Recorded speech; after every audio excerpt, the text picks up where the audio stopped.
Okay, so let's now have another video for sample problems in kinematic equation and motion in one dimension for free fall. So let me share my screen. Let's have our problem number one. You can read it. You throw a ball straight upward, reaching a maximum height of 2 meters. Determine the initial velocity of the ball just before it leaves your hand. So first, again, you have to draw a drawing. You can visualize a problem. So what are the given variables here?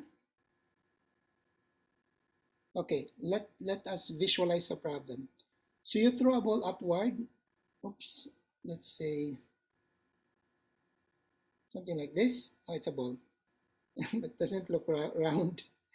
So let's say throw a ball and it goes upward, and of course it will go downward as well. So it goes like this. Should be like vertical, but we'll just doesn't allow me to draw a curve. So it will go down. So something like that. Okay. So this is our ball. Should look like a ball. Okay. You throw it upward. So you have initial velocity, which is actually you determine the initial what we are going to find. And then it reaches a maximum height y of about 2 meters. And then, of course, what else? So what are the given variables here? So let's write the given.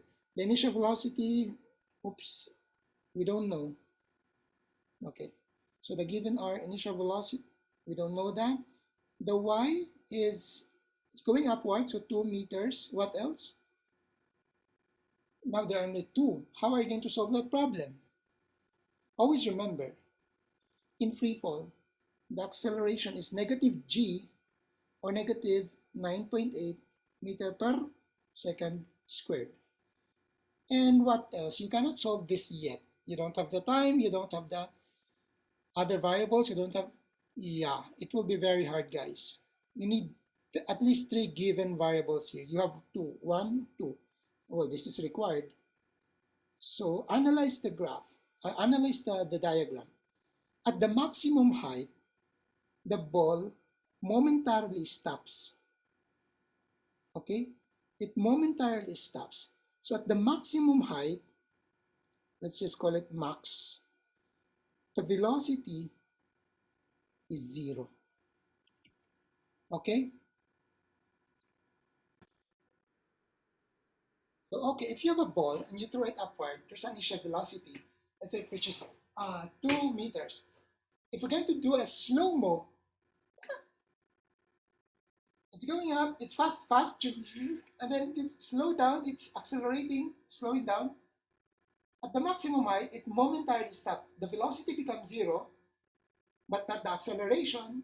Acceleration is changing velocity. And then it will accelerate again downward, gaining the velocity. But again, at slow-mo, at the maximum height, the velocity momentarily stops or zero. Okay? Okay, so you actually have another given, and that is a final velocity. Okay, so I think now you can solve the equation. So for our solution, question, what equation are you going to use? There are four kinematics equations. Which of those are we going to use? Think about it. You have V naught, you have Y, you have A, and you have V final. So remember, I think you're going to use equation number 3. Use kinematic equation number 3. And that is V squared equals V naught squared plus 2AX. And we know we can already cancel out something here. We want to find V naught. We want to find this. And this one is 0, right? So you can cancel this out. Okay?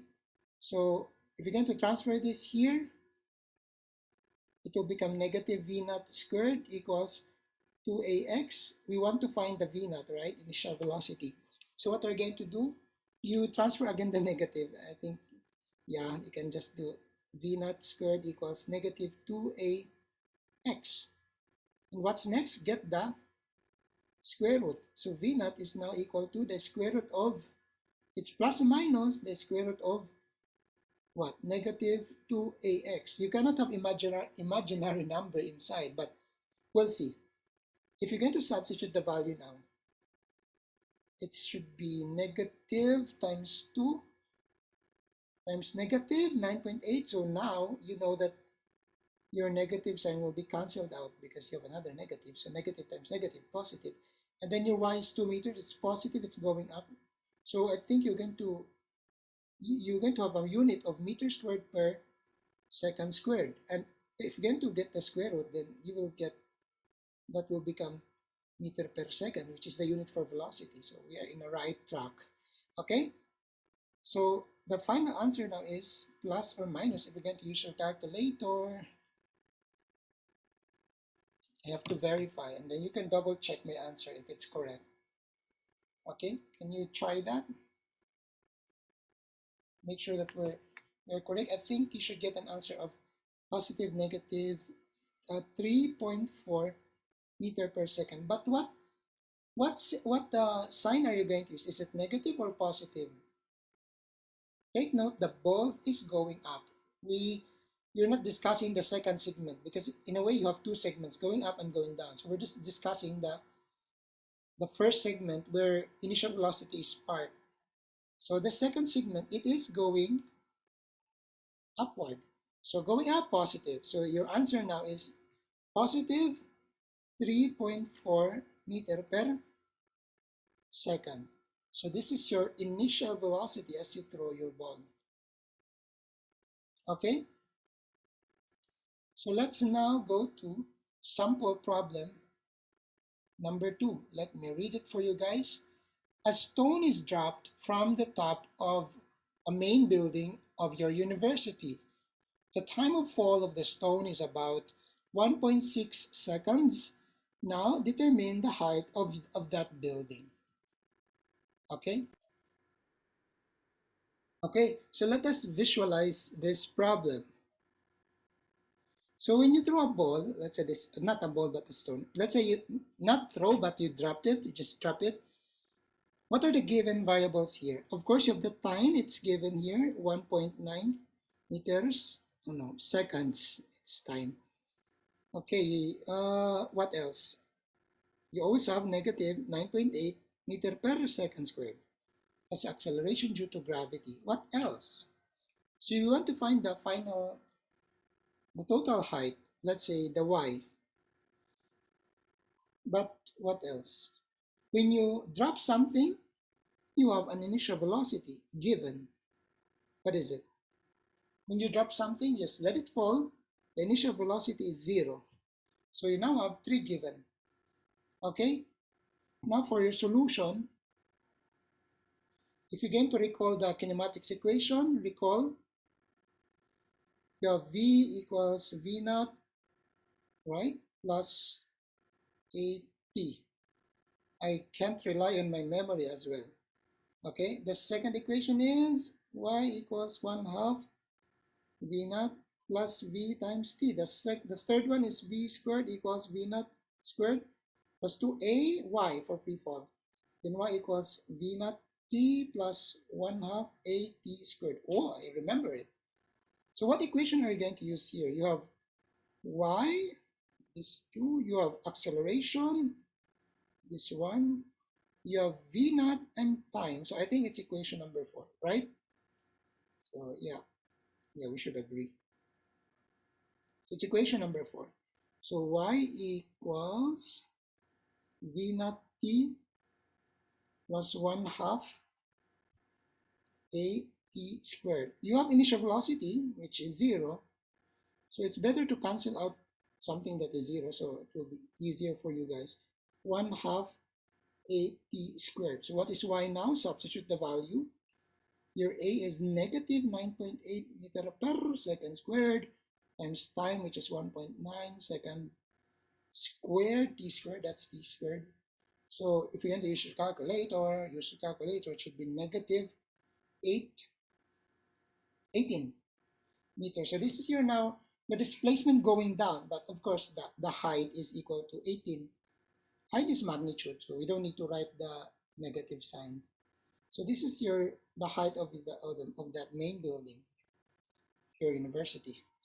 Okay, if you have question, write it down in the comments. Let's now have the last problem for kinematics and for free fall.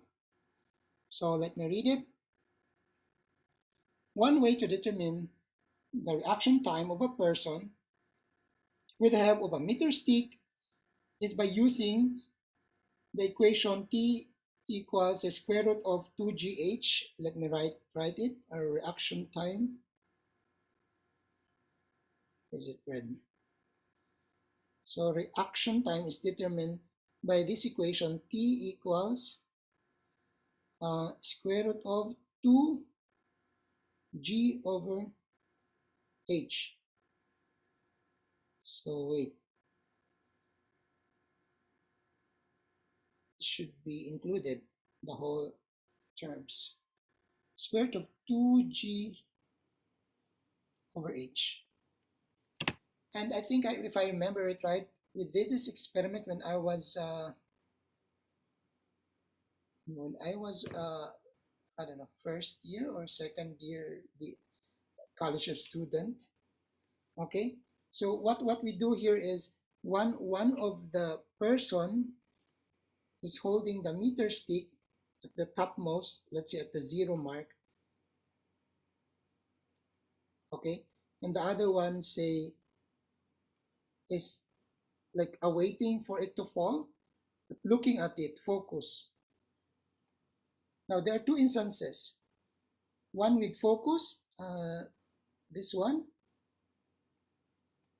is here focus and unfocused, and our task is to determine the reaction time. Okay, so it depends where you, so this person A should not tell the person B that he is going to release the meter stick. So it should not be, uh, you know, the, a person B should not be aware when to release the meter stick, and he should focus. And then wherever he catches the meter stick, that's your height. And from that, you can determine this. G is 9.8, right? It's given, and 2, yeah, multiplied by 2, divided by the height. Then you can determine the reaction time. The reaction time is the time for you to respond to an external stimuli. And then for the second part here, unfocused. This part is unfocused, okay? So for unfocused part, we are going to distract the person, or the person can be texting or something, calling, and then determine the reaction time. So there's usually a difference. Now I have some data that I will show you later on. But the question here is, derive the equation. So if you drop something, the given variables are, what are the given? If you drop something, the initial velocity is 0, and then you have what else? Of course, the acceleration due to gravity, negative g.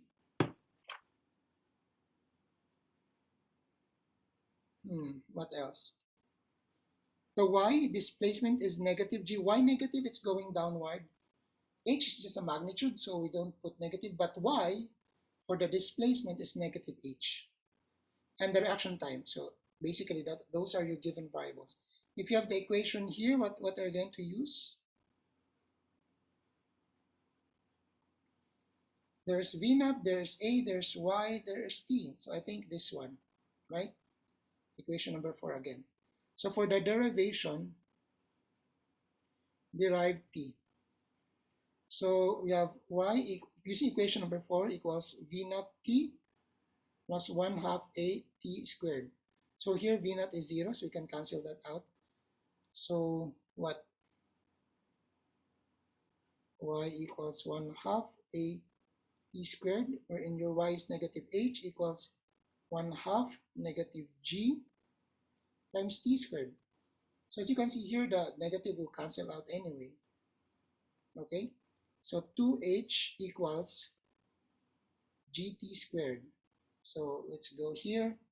So here you have 2h over g equals t squared, or e is equal to the square root plus minus 2hg. But take note, time is always forward, like there's no negative time. So the equation that the final equation that we're going to use is just a positive time. I'm not going to write it 2h over g. I'm not going to write the negative or positive. We know that it should be the positive part, this one.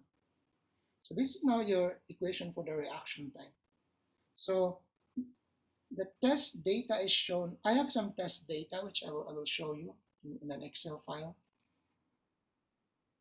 Okay, so I have some sample data here for students A, B, and C. So they were, for focused part, they are not distracted. No one is distracting them. They're not using their cell phone or they're not calling. So just focus on the meter stick. And they were able to grab the meter stick with this change of position, 15 centimeter, 10 centimeter, 13, and 18 centimeter. Now, we know the formula for reaction time, that's 2 to Hg, right?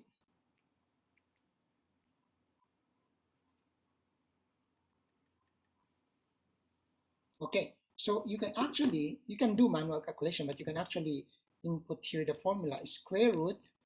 You can just write square root for the square root sign times 2 times h.